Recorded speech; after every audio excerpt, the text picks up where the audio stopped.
Welcome, sauce and gravy lovers. This is Johnny Mac, and unbuckle those belts. Get ready for another great dessert sauce recipe. I'm gonna quickly show you how to make a banana caramel sauce. Let's go.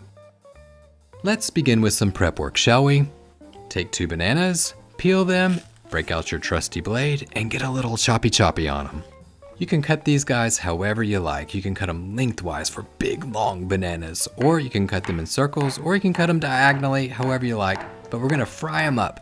So you don't want them to be too thin. If they're too thin, then they'll just disintegrate in that frying pan. So check it out. I cut mine into the classic circle. Your prep work's over. That wasn't too bad. Drop 2 tablespoons of unsalted butter, 28 grams into a saute pan over medium to high heat. I didn't do this, but if you want to take the butter to another dimension, add some more flavor, brown the butter. Next, grab those bananas and drop them in. Go bananas, go bananas. Sorry about that, I had to do it. It was impossible for me to resist. After you get done going bananas, saute these guys for a few minutes until they're lightly golden brown. You know what? You could even take this to the next level and have the courage to burn. Bring out a deep, rich caramelization on these bad boys. Taster's choice. If you want to, why not? Go for it. And you can use a spatula to flip these guys over if you like, but I've found that if you take the pan, give it a shimmy, give it a shake, flip those bananas over by just using the pan, they tend to keep their shape a little bit better. Oh yeah, and another thing, try to make sure that the bananas are evenly distributed in one layer across the surface of the pan. That way they all are touching that pan and they're all getting the ultimate sear possible.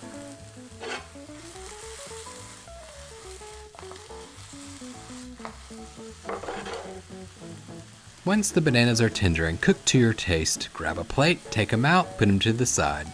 And whatever you do, do not clean that pan. If you do, the whiners are gonna come in the wamba chopper and they're gonna say, "Yo bro, what are you doing? Dude, that pan has flavor. Don't F it up by cleaning it out." And oh yes, they will find you. The Wamba Patrol, they know where you live. With that said, to the unclean pan with a beautiful banana flavor, add 4 tablespoons or 56 grams of unsalted butter. After you've melted the butter, add half of a cup or 111 grams of granulated sugar. Drop in a dash of lemon juice, freshly squeezed, 1 tablespoon, 15 milliliters, and drop in 1 teaspoon of vanilla. Round up a tiny bit of salt, 1/4 of a teaspoon, throw it in. Grab something to stir with, mix everything up. Your burner is over medium to high heat. Make sure everything is well combined. Don't go anywhere. Cook this for about 5 to 10 minutes over medium heat. Make sure that you watch it, you stir it. If it gets too hot, turn your burner down. You'll know whenever you're done, whenever it turns a deep, rich brown color and a sugary smell fills the air. It should look about like this. So break out your whisk, and I've been wanting to name this red whisk, so if you have any good names, leave it in the comments section.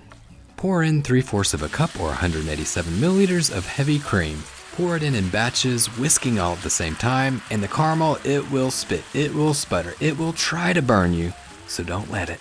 Make sure that you're careful. The burner, it's over medium heat. Bring everything to a simmer, slowly cook it for 1 to 2 minutes, and then you'll move on to the next step.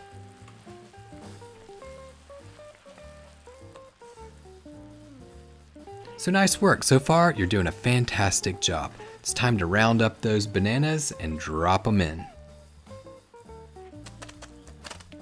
Bring the caramel back to a simmer and let the bananas soak up those flavors and reduce with the caramel for about 2 to 5 minutes. The longer you cook it, the thicker it'll be. I'm sure you probably have a pretty good idea of what you can put this caramel sauce on.